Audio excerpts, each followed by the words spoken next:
자, 교과서 15쪽. 자, 대화를 잘하려면 어떻게 해야 될까? 먼저 이쪽 읽을게. 지금부터 읽을 글은 라디오에서 방송으로 이야기하는 글이고, 성격, 설명적인 글이고, 실용적인 글이고, 예를 든 예시적인 글, 제재, 언어 예절, 듣기 말하기 방법의 다양성, 주제, 상황과 대상에 맞는 언어 예절과 듣기 말하기 방법의 다양성, 특징, 모든 글의 특징은 별표다. 라디오 방송 형식을 썼고, 구어체는 우리가 입으로 하는 말을 구어체라고 불러 구어체를 사용하여 친근하게 이야기하던 내용을 전달한다. 다시, 우리가 입으로 하는 말이 뭐라고? 구어체. 그 다음에 학생들이 일상생활에서 경험할 법한 구체적인 대화 사례와 다양한 고민을 제시하고 있다. 질문 통해 청취자, 라디오 듣는 사람, 적극적인 생각을 유도하고 있다. 이제 글 읽을게요. 안녕하십니까, 청취자 여러분. 오늘 주제는 대화를 잘 하려면 어떻게 해야 할까입니다. 주제를 직접 말했네. 이 주제와 관련하여 여러분들이 보낸 사연을 살펴보고 이야기를 해보려 합니다. 특별한 거 없죠? 대화는 두 사람 이상이 모여서 말로써 서로의 생각과 느낌을 주고받는 의사소통 방법입니다. 하지만 대화를 한다고 모든 대화가 생각대로 잘 이루어지는 건 아니지요. 대화가 어려운 점도 있답니다. 여러분은 대화하면서 어려움을 느낀 경험이 있나요? 대화하다가 마음의 상처를 받거나 반대로 상대방에게 상처를 준 적은 없나요? 다음은 대화를 어떻게 해야 할지 고민하는 학생들이 보내온 사연입니다. 함께 살펴보며 대화를 잘하는 방법을 알아볼까요? 밑에 가겠습니다. 사연들이야. 자, 제가 친구에게 잘못한 일이 있어 사과했는데 친구가 화를 냈대. 사과 경험의 사례 사연이고, 부탁할 때도 방법 있나요? 부탁 상황이고, 저는 할머니와 할아버지 같은 연세 많으신 분과 대화할 때 소통이 안 된대. 세대 간의 차이가 가는 사례고, 다음 달에 서울로 전학가게 되는데 고민 생겼대. 지역 간의 언어 차이 때문에 생긴 사연이고, 최근에 친구에게 서운한 일이 있었대. 얼마 전 새로 생긴 떡볶이 가게를, 개인 성향에 따른 차이인데, 요 5가지 얘기는 뒤에서 나올 테니까 이 정도 가볍게 읽고 넘어가면 됩니다. 읽겠습니다, 이제부터. 자, 이제 읽을게. 상황과 대상에 맞게 언어의 질을 갖추며 대화해요. 읽을게. 대화할 때는 서로 적절하게 뭘 지키며 순서를 지키며 말을 주고받아야 된다. 이걸 어려운 말로 순서 교대 원리라고 배운다. 혼자 계속 말하면 안 좋겠죠. 순서 교대 원리를 어긴 거겠지. 또 상대방의 말을 뭐하면 가로채면 순서 교대 원리를 어긴 거겠지. 혼자 계속해서 말하거나 상대방의 말을 가로채면 대화가 원활하게 이루어지지 않습니다. 또 상대방을 존중하면서 공손하게 말해야 됩니다. 공존성의 원리라고 부르고, 이러한 것들이 대화의 원리죠. 대화의 원리 순서교대의 원리, 공손성의 원리, 그리고 대화할 때는 무엇보다 뭐에 맞게 상황과 대상에 맞게 언어의 질을 갖추어 말하는 것이 중요합니다. 됐죠? 자, 그리고 이게 정리되어 있는 거니까 보시면 되고, 그렇다면 언어 예절이란 무엇일까요? 자기가 묻고 이제 답을 할 거야. 그래서 묻고 답하는 문답법이라고 부른다. 자, 언어 예절은 뭐냐면 상대방을 존중하고 배려하는 마음을 언어로 표현하는 방식이 사회적으로 관습화된 것을 가리킵니다. 우리 개인의 행동이 굳어진 게 습관이고 사회적으로 굳어진 걸 관습이라고 그냥 부르는 거야. 언어 예절을 갖추어 대화하려면 말하는 이, 화자와 듣는 이, 청자 사이의 관계, 또 대화 상황 등을 고려해야 됩니다. 고려할 점이 뭐라고? 말하는 이와 듣는 이 사이의 관계, 대화 상황. 여기 정리되어 있죠? 자, 그 다음에 이렇게 서로의 관계와 대화 상황 등을 고려하지 않으면 말하는 내용이 올바르더라도 오해가 생기거나 감정이 상하는 등 이런저런 문제가 일어날 수 있기 때문입니다. 조심할 점.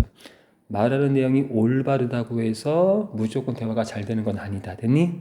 자, 그럼 학생들이 보내온 사연을 함께 듣고 궁금증을 해결해 볼까요? 그리고 이제 사과와 관련된 사연이 나오는데 뭐 잘못한 점들이 지금 또 있는 거야. 자, 제가 친구에게 잘못한 일이 있어 사과를 했는데 친구가 오히려 뭘 했다? 사과의 말을 할 때도 방법이 있네. 자, 소희가 말한다. 재영아, 어제 주별 모임이 있었는데 왜 안 왔어? 깜빡했대. 맞다. 너 기다리느냐고 1시간 동안 다들 아무것도 못했어. 밑에 그래 미안하다. 자, 근데 나도 사정이 있었어. 갑자기 중요한 속이 생겼거든. 뭐 됐다? 변명했다. 사과할 때 안 좋은 표현이다. 그 다음에 부르뚱한 표정을 지으며 가로친 그 표정 있죠. 이렇게 표정이나 동작이나 이런 걸 통해서 자기의 생각을 전달하는 걸 비언어라고 부르는데, 사과의 상황인데 부르뚱한 표정을 지은 거니까 적절하지 않은 비언어적 표현도 썼다. 됐지? 조장인 네가 모임 전에 한 번 더 연락했으면 좋았을 텐데 상대방을 뭐한다? 탓한다. 어쨌든 미안. 억지로 사과하는 느낌이 든다. 그러니까 이 소희가 너 사과한 거 맞냐? 이 병신아 이렇게 물어보지. 자, 그럼 여기 재영이 잘못된 점 뭐? 변명을 했고 적절하지 않은 언어 표현도 썼고 남을 탓했고 억지로 사과하는 느낌이 들었다. 됐지? 자, 밑에 그러면 이제 사과의 방법이 나오겠지. 사과 방법. 첫째, 잘못을 어떻게 밝히고 구체적, 추상적으로 밝히는 게 아니고, 그치? 구체적으로 밝히고 미안하다는 표현을 분명하게 해야 된다. 사과할 때는 자신이 무엇을 잘못했는지 구체적으로 말하는 것이 좋습니다. 그래야 자신이 잘못을 명확하게 알고 있다는 걸 나타낼 수 있죠. 그리고 상대방에게 미안하다는 표현도 분명히 해야 된다. 또 앞으로 같은 잘못을 반복하지 않겠다는 말까지 한다면 사과의 마음을 좀 더 잘 전달할 수 있습니다. 어떻게 밝히고 구체적으로 내가 뭐 잘못했는지 밝히고 미안하다는 표현은 분명히 하고 앞으로 같은 잘못 반복 안 할 거야 이런 얘기까지 하면 좋답니다. 됐죠? 자, 넘길게. 자, 둘째, 사과할 때 어떻게 하면 변명을 늘어놓거나 상대방을 탓하지 말아야 됩니다. 미안해. 그런데 그때 나는 하는 식으로 뭘 늘어놓거나 변명. 잘못의 원인을 상대방에게 있다고 뭐하면 탓하면 자신의 잘못을 회피하라는 인상을 줄 수 있다. 또한 상대방이 뭘 상하게 할 수 있다. 기분. 그러니까 변명이나 상대 탓하는 거 하지 말자. 밑에 셋째, 준언어적, 비언어적 표현에 유의하자. 됐지? 그리고 준언어는 같은 말로 반언어라고 불러. 이 뜻은 옆에 가자. 준언어는 아까 말했지, 여기 썼지, 반언어라고도 불리며 말의 뭐 속도, 어조, 목소리 등과 같이 언어적 내용과 분리된 음성 요소를 말한다. 예를 들면 자, 국어를 90점 받았는데 엄마 나 90점 받았어. 그럼 잘 본 거지. 근데 엄마 나 90점 받았어. 못 본 거지. 이런 걸 무슨 언어? 준언어. 다른 말로 무슨 언어? 반언어라고 부른다. 비언어. 직접 언어와 관련된 건 아니지만 얼굴 표정이나 몸짓, 시선과처럼 언어 외적인 형태로 의미를 나타내는 걸 비언어라고 부른다. 그래서 이 준언어, 비언어는 말의 내용과 어울리는 준언어적, 비언어적 표현을 사용해야지 대화가 원만하게 이루어질 수 있다. 됐죠? 제국에 대화에서 말의 내용도 중요한 거야. 근데 이거 못지않게 중요한 게 말의 뭐 속도, 어조, 말투, 목소리의 크기 등 준언어적 표현과 표정, 몸짓, 시선 등 같은 뭐다? 비언어적 표현이다. 자, 딱딱한 목소리로 말하거나 언짢은 표정을 지으면 그럼 딱딱한 목소리로 말하는 건 뭐? 무슨 언어? 준언어. 또 언짢은 표정을 지은 건 무슨 언어? 비언어. 이렇게 잘못하면 상대방이 진정한 사과로 받아들이기 어렵다. 됐지? 그러면 앞에 재영이가 잘못한 게 있었는데 어떻게 사과하면 좋을까요? 하고 잘된 고친 예가 있으니까 여러분들이 보시면 됩니다. 여기 부드러운 표정으로 무슨 언어? 비언어를 적절히 썼다. 나머지만 읽어보시면 되고, 그 다음에 두 번째 이제 사과 끝났고 부탁에 관한 상황이야. 자, 읽을게. 부탁할 때도 방법이 있나요? 제가 부탁하면 상대방이 기분 나빠하는 것 같아요. 전 이렇게 했어요. 영철의 말 읽을게. 연호야, 오늘 나 대신 교실 청소 좀 해줘. 연호, 지금 듣는 연호가 어떤 사정인지 묻지도 않고 요청만 일방적으로 전달했다. 그랬더니 연호가 오늘 옆반 애들이랑 축구 시합을 하기로 했는데 너 무슨 일이 있어? 영찬이가 그냥 좀 바빠서 그래. 째째하게 굴지 말고 좀 챙겨 해줘. 부탁한 이유를 구체적으로 설명도 안 했고 상대방을 뭐하지 말하고 있다. 비난. 그러니까 연호가 기분이 나쁘겠지. 됐지? 옆에 연호 말을 그대로 읽을게요. 연호의 상황을 살피지 않았고 구체적인 이유도 말하지 않고 일방적으로 요청해서 연호가 뭘 느낀다? 부담. 그럼 상대방의 부탁할 때 부담을 줄이려면 사람의 내가 부탁하는 이유도 구체적으로 밝히고, 그렇지? 일방적으로 요청하는 게 아니라 부탁하는 어투로 말해 부담을 줄이겠지. 오늘도 뭐 하듯이 말했다. 비난하듯이. 그래서 예절 갖추지 못했다. 됐죠? 넘길게 뒤에. 자, 부탁의 방법. 첫째, 상대방의 상황을 잘 살펴야 된다. 부탁은 상대방에게 어떤 것을 요청하는 말하기이므로 상대방의 그 청을 들어줄 수 있는 상황인지 먼저 살펴야 됩니다. 당연하지? 엄마가 지금 설거지하고 계시는데 엄마 나 지금 뭐 해줘? 그러면 안 되는 거지, 그지? 상대방의 처지를 고려하지 않고 자신의 요구만 앞세워 말한다면 상대방이 뭘 상하게 할 수 있다? 기분. 됐죠? 둘째, 상대방의 부담을 덜 느끼도록 어떻게 말한다? 공손하게. 부탁을 할 때는 상대방의 부담을 덜 느끼도록 공손한 표현을 사용하는 것이 좋습니다. 괜찮다면 이런 말을 쓰거나 뭐뭐 할 수 있어 등 같은 표현이나 조금, 잠깐만, 조금 좀 도와줄래? 잠깐만 이렇게 해줄래? 이렇게 하면 부담을 덜어주는 표현이라고. 됐죠? 셋째, 부탁하는 뭐도 말해야 된다. 까닭. 부탁하는 까닭을 설명하지 않은 채 부탁되고 부탁하면 상대방은 부탁하는 상황을 이해하기 어렵다. 공감 못하니까, 그치? 자, 공감해야 부탁을 더 중요하지 큰 거니까 때에 따라서는 상대방에게 무리한 느낌도 줄 수 있다. 됐지? 그래서 청취자 여러분 어떻게 하는 게 좋을까요? 명찬이가 잘한 예가 나오는 거야. 그다음 밑에.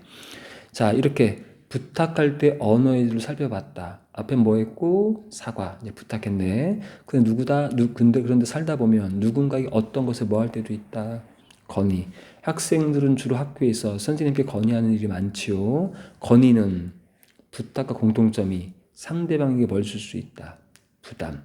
건의도 부담. 부탁도 부담. 따라서 건의할 때도 부탁할 때처럼 상대방이 뭘 살피자. 상황 살피고 공손하게 말해야 된다. 특히 사적이 아니라 학급 회의 같은 공적인 상황에서는 건의할 때 적절한 뭘 써야 되고 높임 표현. 됐지? 그래야 정중한 태도가 된다. 됐니? 됐죠? 밑에 대화를 잘하는 방법. 대화의 원리를 지켜야 된다. 적절하게 순서를 지키면 말한다. 뭐의 원리? 순서, 교대 원리. 상대방을 존중하며 공손하게 말해야 된다. 공손성의 원리. 그 다음에 언어 예절을 갖춰 말한다. 쭉 읽어보시면 어렵지 않을 겁니다. 그 다음 위로 올라가시면 이 부분은 학교에서 할 때가 있고 안 할 때가 있는데 혹시 모르니까 미리 해놓을게요. 아까 원리가 두 개 있었죠? 공손성의 원리랑 순서교대 원리. 그래, 공손성의 원리 얘기. 여긴 다시 원리가 뭐 있냐면 첫 번째, 상대방이 부담스럽지 않게 말하는 것을 뭐의 경률? 요령의 경률이라고 부르고, 자신의 탓으로 돌려 말하는 것을 뭐의 경률? 관용의 경률이라고 부르고, 경률은 지켜야 되는 뭐 원칙 이런 걸 생각하면 돼. 상대방을 비방하지 말고 칭찬하며 말하는 게 뭐의 경률? 찬동. 자신을 겸손하게 낮추는 말하기가 무슨 경률? 겸양의 경률. 동의하며 말하기, 동의의 경률. 다시 상대방이 부담스럽지 않게 말하는 게 뭐의 경률? 요령의 경률. 자신의 탓으로 돌려 말하는 게 뭐의 경률? 관용의 경률. 상대방 비방하지 말고 칭찬하며 말하는 거. 상대랑 같이 테니스 하다가 좀 못했으면 못한 거는 나중에 얘기하고 칭찬 못하면 되겠지. 찬동의 경률. 선생님이 뭐 잘했다고 칭찬하면 저 잘나서 그래서 이렇게 하는 게 아니라 낮추어 겸손하게 말하는 게 뭐의 경률? 겸양의 경률. 동의하며 말하기는 상대와 차이점이 있으면 예를 들면 친구가 뭐 A를 하재. 그러면 그거 좋은 생각이야. 그런데 나는 이런 것 때문에 안 돼. 먼저 뭐 해주는 거? 동의해 주는 거. 동의의 경률. 됐니? 이 부분은 학교에서 자세히 하면 자세히 할 테니까 이 정도만 가볍게 합시다. 넘깁시다 또. 자, 그 다음에 듣기 말하기 방법이 다양하다는 것을 예고 존중해야 돼요. 강원도 사람과 제주도 사람의 말은 지역 간 언어 차이가 있지? 강원도 사투리, 제주도 사투리 있으니까 어휘나 억양의 차이가 나며 노년 세대, 나이 든 할아버지 할머니와 청소년 세대 간의 말은 어휘나 말투 중에서 뭐가 난다? 차이, 세대 간의 언어 차이가 있지. 또 사람들은 저마다 자기는 독특한 말하기 습관을 지니고 있다. 개인 성향에 따른 차이도 있다. 세 가지 차이. 지역 간의 언어 차이, 세대 간의 언어 차이, 개인적 성향에 대한 언어 차이. 이처럼 듣기 말하기 방법의 차이가 나타나는 까닭은 개인이나 집단이 살아온 사회적, 문화적 환경과 삶의 방식이 뭐하기 때문이다? 다르기 때문이다. 듣기 말하기 방법은 어떤 것이 맞고 틀린 문제가 아니고 서로 듣기 말하기 방법이 그냥 뭐 할 뿐이다? 다를 뿐이라고. 됐지? 우열관계가 아니라고.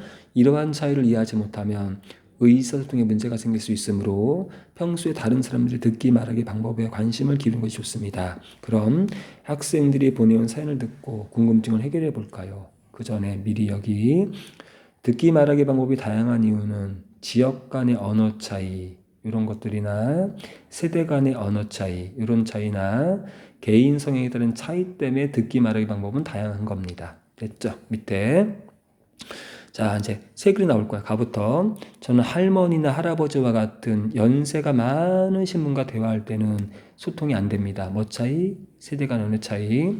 어제도 급히 집을 나가는 길에 옆집 할아버지와 마주쳤는데요. 어디 가느냐고 물으셔서 친구 생파에 간다고 했더니 친구가 생파를 가져달래. 생파 알죠? 파 어리둥절했어요. 어떻게 해야 대화가 잘 이루어질 수 있을까요? 생파라는 단어는 생일파 때 줄임말로 젊은 세대가 주로 쓰는 말인데 할아버지는 이를 이해 못하고 발음 비슷한 익히지 않은 파로 알아들었다.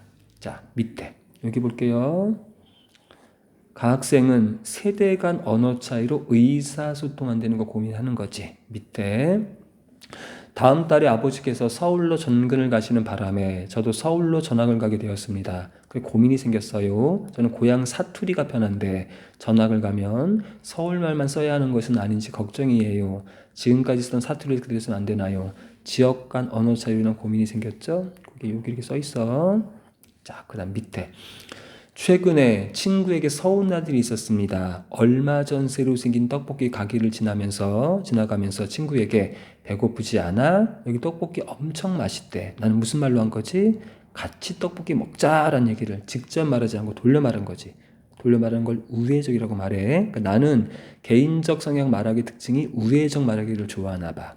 근데 친구는 그렇구나 하고 말하더군요. 그럼 친구는 우회적 말하기보다 직접적으로 말하는 걸 더 익숙하게 잘 듣는 친구인가 봐. 성향 차이가 좀 있는 거야. 그래서 이해 못했대. 저는 같이 떡볶이를 먹자는 뜻으로 말을 꺼낸 건데 친구가 그렇게 반응하니까 서운했어요. 이런 일이 전에도 몇 번 있었습니다. 제가 서운했던 것이 이상해. 옆에. 이건 무슨 차이? 개인 성향의 차이. 이거 고려하면 갈등 생긴 거. 됐죠? 넘깁시다. 자, 개인이나 집단의 듣기 말하기 방법이 다양함을 이해하고 존중하는 자세가 중요해요. 첫째, 사회 문화적 특성에 따른 다양성을 존중하고 이해해야 해요. 이해하고 존중해야 돼요. 자, 밑에 듣기 말하기 방법은 세대나 지역 등의 사회 문화적 특성에 따라 다를 수 있으므로 그 차이를 이해하고 뭐하자? 존중. 우선 청소년 세대는 신어, 새로 생긴 말, 준말 등을 자주 쓰고 노년 세대는 예스러운 표현을 많이 씁니다. 이런 말들은 그 세대에 뭐가 반영된 거다? 문화가 반영된 거다. 그러니까 서로의 표현을 뭐하고? 이해하고 서로 뭐하자? 존중. 그리고 다른 세대에 속한 사람과 대화할 때는 상대방이 이해할 수 있도록 배려하며 하여 말해야 됩니다. 됐지? 특정 세대만 생각하면 말씀의 수동이 안 되니까. 그다음 밑에 지역에 따른 말하기 방법의 차이는 지역 방언, 쉬운 말로 사투리를 보면 알 수 있습니다. 지역 방언에는 그 지역 사람들의 삶의 방식과 정서, 마음이 녹아 있습니다. 그래서 지역 방언은 그 자체로 가치가 있다. 왜? 그 사람들의 삶의 방식과 정서가 녹아 있으니까 지역 방언의 특성을 인정하고 존중하는 태도를 지녀야 됩니다. 다만 조심할 점. 공적인 대화를 할 때는 방송이나 학급 회의나 이런 공적일 때는 의사소통을 원활하게 위해서 물론 지역 방언도 가치가 있지만 공적 대화에서는 뭘 씁시다. 표준어. 됐죠?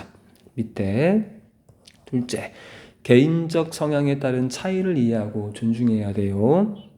듣기 말하기 방법은 사회 문화적 특성 외에 개인적 성향에 따라서 다양하게 나타납니다. 예를 들면 자기 생각을 말할 때 직접적으로 말하는 사람도 있고 약간 돌려 말하는 우회적으로 말하는 사람도 있습니다. 이는 개인별 뭐일 뿐, 특성일 뿐 어느 것이 낫고 나쁘고 이렇게 말할 수는 없습니다. 하지만 상대방이 어떤 듣기 말하기 특성을 지니지 고려하지 않고 자기식대로 우회가 좋다고 나는 우회로만 말하거나 이렇게 대화하면 뭐가 생길 수 있다? 갈등. 그러므로 상대방의 듣기 말하기 방법을 이해하고 서로 배려하는 자세를 지니는 것이 좋습니다. 크게 어렵지 않죠? 자, 밑에 청취자 여러분, 앞에 세 사연이 있었는데 어떤 조언해주고 싶나요? 아까 세대간 있었지? 할아버지는 노년세대라 생파란 줄임말을 알지 못하므로 생일 파티라고 말하는 게 좋다. 됐지? 나 지역방언은 그 자체로 갇히는 거니까 특성 뭐하자? 존중하자. 따라서 서울로 전학 가더라도 공적인 상황이나 친구가 지역방언 이해하지 못하는 경우 제외하고는 그냥 지역방언 쓰자. 자, 다 개인마다 말의 방식은 뭐하다? 다르다. 학생처럼 자신의 생을 우회주로 말하는 사람도 있지만 그렇지 않은 사람도 있다. 자신의 우회적 말을 못 알아듣는 친구에게 서운함을 느끼기보다는 친구 말하기 방법을 고려해서 어떻게 말하자? 직설, 우회 말고 직접 말하자고. 됐지? 이 정도가 조언이겠죠. 자, 그 다음 거 읽을게요. 지금까지 대화를 잘 하려면 어떻게 해야 할까라는 주제로 이야기해 보았습니다. 대화는 말로써 상대방과 마음을 나누는 일입니다. 대화를 원활하게 하려면 상대방이 어떤 사람이고 어떤 상황에 놓이는지 먼저 살펴봐야 되고 상대방을 배려하고 존중하는 듣기 말하기들을 지녀야 됩니다. 그래야 서로의 관계도 원만하게 이어나갈 수 있지요. 여러분 모두가 이런 것들을 잘 기억하여 실천하길 바랍니다. 밑에 갈게요. 정리된 거야. 듣기 말해보면 다양성, 개인이나 집단이 살아온 문화, 사회적 환경과 삶의 방식이 다르다. 그래서 듣기 말하기 방법은 뭐 할 수밖에 없다? 다양할 수밖에 없다. 개인적 성향, 직설로 말하는 사람도 있고 우회로 말하는 사람도 있다. 사회적 문화의 특성, 세대별로, 지역별로 좀 다르다. 이 정도. 결론. 개인이나 집단의 화법, 말하는 방법에 차이가 있음을 인정하고 그 차이는 옳고 그름, 잘못된 이상이 아니라 다양성을 존중하고 배려해야 된다. 원활한 대화를 위해 상대방이 이해할 수 있도록 배려하고 말해야 된다. 됐죠? 그게 어렵지 않습니다. 뒤에 갈게요. 이제 적용입니다. 활동. 앞에 거랑 똑같은 거니까 여러분들 읽어는 보시기 바라고요. 자, 여기도 똑같은 겁니다. 충분히 읽을 수 있고 읽으시기 바라고. 자, 이제 밑에 읽을게. 글 하나. 이거 이렇게 안 줄여지냐. 자, 일요일 아침 강유는 연극 동아리 정기 모임에 입고 나갈 옷을 빌리려고 언니 시집의 방으로 들어간다. 동생이 말하는 거야. 옷걸이에 걸린 외투를 덥석 집으며 언니 오늘 이 옷 빌려줘. 의사 물어보지 않고 요구만 앞세웠네. 나한테 잘 어울릴 것 같아? 당황하며. 됐지? 그 옷은 내가 무척 아낀 옷이라 좀 그런데? 그랬더니 뭐하며? 실망하며. 자, 그렇구나. 오늘 내가 입고 나가면 좋을 텐데 얼마 전 산 내 바지하고 잘 어울리고 근데 넌 왜 항상 빌려달라는 사람이 이런 식이야? 참 그러고 보니 저번에 옷 빌려가서 엉망을 해놓고 사과도 안 했잖아. 강유, 그랬었나? 사과하는데 어떻게 웃음을 지으며 억지로 웃음 지은 거니까 적절하지 않은 비언을 쓴 거지. 그치? 그건 미안. 이제 됐지? 그럼 이 옷 좀 빌려줄 거지? 기분이 상하겠지 언니가. 뭐라고? 그게 무슨 말이야? 자, 내 말을 들으니 빌려줄 마음이 싹 사라졌대. 자, 지금 강유는 지금 펜이 지금 갑자기 안 나와서 필기를 못하네 지금. 강유는 지금 언니한테 옷을 빌려 갔는데 의사 물어보지 않고, 그치? 또 사정도 살펴보지 않고 자기 요구를 앞세웠고 사과할 때도 진심 담기지 않은 사과를 했다고. 이 정도 잡으시면 됩니다. 그 다음에 그게 또. 자, 낙을 여기도 필기 못할 거야. 필기지면 안 되네 갑자기. 자, 읽을게요. 주원이가 대표로 활동한 연극 동아리는 달마다 연극을 단체로 관람한다. 이번에 관람할 연극을 정하려고 할 때 주원이 손을 번쩍 들고 스님께 말한다. 주원 읽을게요. 선생님, 이제부터는 관람할 연극을 스님께서 알아서 정해주세요. 저희 너무 힘들어요. 파란 색깔 봐봐. 선생님께 뭘 갖추지 않았고 예의, 공손하자는 비유로 건의했다. 선생님이 왜 힘들지? 이렇게 물어보지. 주원, 서로 취존이 잘 안 되거든요. 네가 고른 건 노잼 같다느니 취향의 안습이라더니 요즘 안습 안 쓰지? 안구에 습기 차는 거. 그런 말이 오가서 기분도 안 좋고요. 지금 취존, 노잼, 안습 쓰니까 성신은 시대의 말을 쓰니까 선생님이 이해가 안 가지? 어리둥절하며 무슨 말이니? 밑에 각을 강유와 또 여기 주원이 대화가 왜 원활하게 대화가 안 되냐면 또 읽을게요. 말이 좀 필기하시면 안 돼 지금. 방유는 언니에게 부탁하는 상황에서 상대방의 의사를 뭐하지 않고 고려하지 않고 상대방의 의사 고려 안 했다. 자신의 의견만 앞세웠다. 또 부탁하는 까닭도 말하지 않고 부담 덜어주기 위한 공손한 표현도 안 썼다. 그 부탁 상황이 잘못된 점이지. 사과할 때도 적절하지 않은 뭘 썼다. 비언어적 표현을 썼다.